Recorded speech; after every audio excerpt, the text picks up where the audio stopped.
News, सच जरूरी है। नमस्कार, एमएनएस न्यूज लाइव में आप सभी का स्वागत है। मैं हूं आपके साथ आंचल। तो आइए देखते हैं देश और दुनिया की तमाम बड़ी खबरें। आइए डालते एक नजर हेडलाइंस पर। हम पर बमबारी क्यों? हमारे पास कुछ नहीं बचा है, नरक की जिंदगी बिता रहे हैं नागरिकों की दर्दनाक दास्तां। यूक्रेन के लिए इस बार भी चुनौतीपूर्ण रहेगी सर्दी। रूसी हमलों से बचने के लिए यूक्रेन वासी तैयार कर रहे हैं घर। बेंजामिन नेतन्याहू ने इटली की पीएम और साइप्रस के राष्ट्रपति की मुलाकात। दोनों नेताओं ने इजराइल को दिया अपना समर्थन। आइए देखते खबरें विस्तार से। हम पर बमबारी क्यों? हमारे पास कुछ नहीं बचा है, नरक की जिंदगी बिता रहे हैं नागरिकों की दर्दनाक दास्तां। गाजा में रहने वाले 24 लाख की आबादी में ज्यादातर लोग शरणार्थियों के वंशज है। इजरायली अधिकारियों के मुताबिक 7 अक्टूबर को हमला राज्य की स्थापना के बाद इजरायली धरती पर सबसे घातक हमला था, जिसमें अधिकांश पीड़ितों की पहले ही दिल गोली मारकर की गई है। लोगों ने कहा है कि हमने एक रात नरक की तरह बिताई है। आसमान लाल था, सब कुछ नष्ट हो गया था। लगभग 15 दिन के बाद भी इजराइल और हमास के आतंकियों के बीच युद्ध जारी है। अब इस युद्ध का खामियाजा गाजा पट्टी के रहने वाले आम नागरिकों को भुगतना पड़ रहा है।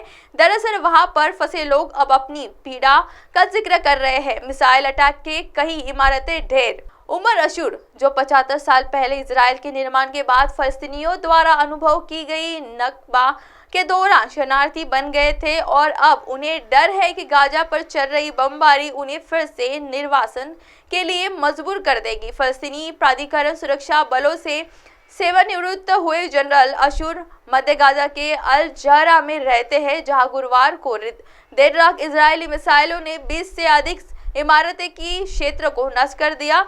हालांकि निवासियों को हमले से पहले भागने की चेतावनी दे दी गई थी, लेकिन उनमें से कई लोग सड़क पर दौड़ पड़े क्योंकि उन्हें पता नहीं था कि आखिर उन्हें जाना कहाँ है। जब वे शुक्रवार की सुबह वापस लौटे तो उन्हें तबाही का मंजर दिखाई दिया। बड़ी बड़ी इमारतें खंडहर और मलबे में तब्दील हो गए थे।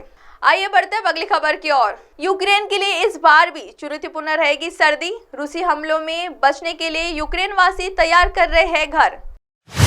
युद्ध के बीच अब यूक्रेन वासी देश में दस्तक दे रही ठंड की तैयारियों में जुट गए हैं। हालांकि यूक्रेन के नागरिकों को युद्ध के साथ साथ ठंड की दोहरी मार झेलनी पड़ेगी। यूक्रेन के लोग ठंड की चुनौती से निपटने के लिए अपने घरों को तैयार कर रहे हैं। साल भर से चल रहे रूस यूक्रेन युद्ध का अब तक कोई समाधान नहीं निकल पाया है। रूस यूक्रेन युद्ध के चलते यूक्रेन को काफी नुकसान उठाना पड़ा है। इस युद्ध के लाखों लोग बुरी तरह से प्रभावित हुए हैं। इसका असर यूक्रेन की जनता पर भी देखने को मिल रहा है। इस युद्ध के बीच अब यूक्रेन वासी देश में दस्तक दे रही है, ठंड की तैयारियों में जुट गए हैं। हालांकि यूक्रेन के नागरिकों को युद्ध के साथ साथ ठंड की दोहरी मार झेलनी पड़ेगी। यूक्रेन के लोग ठंड की चुनौती से निपटने के लिए अपने घरों को तैयार कर रहे हैं। यूक्रेनी परिवार ने बयां किया है दर्द। यूक्रेनी परिवार ने बातचीत की है। उन्होंने बताया है कि युद्ध से प्रभावित लाखों अन्य यूक्रेनी नागरिकों के लिए सर्दी का समय एक विशेष रूप से चुनौतीपूर्ण है। 28 वर्षीय महिला एरेमा ने बताया है कि युद्ध का समय उनके लिए किसी काले दिन से कम नहीं था। उन्होंने कहा कि मुझे कुछ नहीं चाहिए था, बस मैं अपना सामान पैक करने अपने परिवार के साथ विदेश जाना चाहती हूँ, लेकिन अपने बेटे की जिद के कारण यूक्रेन में ही रुकी पड़ी। आइए बढ़ते हैं अगली खबर की ओर। बेंजामिन नेतन्याहू ने इटली की पीएम और साइप्रस के राष्ट्रपति से की मुलाकात। दोनों नेताओं ने इजराइल को दिया अपना समर्थन। इजराइल और हमास युद्ध के बीच इजरायली पीएम बेंजामिन नेतन्याहू ने शनिवार को अपनी इटली के समकक्ष जियोर्जिया मेलोनी और साइप्रस के राष्ट्रपति निकोस क्रिस्टोडोलाड्स से मुलाकात की। इस दौरान दोनों नेताओं ने पीएम नेतन्याहू को समर्थन भी दिया है।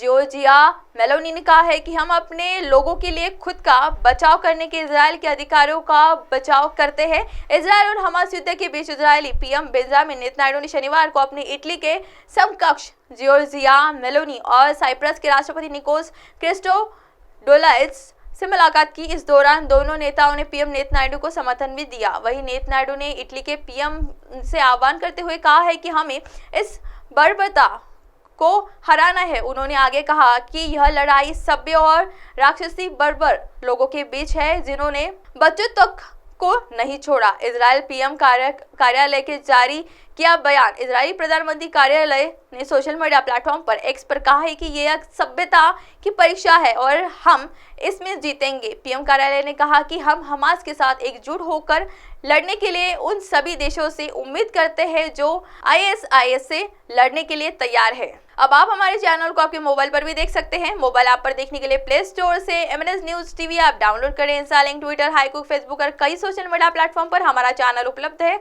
आप हमारे चैनल को लाइव भी देख सकते हैं www.mnsnewstv.com पर। फिलहाल वक्त हो चला दर्शकों ब्रेक का। ब्रेक से लौटने के बाद देखिएगा देश और दुनिया की तमाम बड़ी खबरें। बने रहिए MNS न्यूज के साथ। नमस्कार।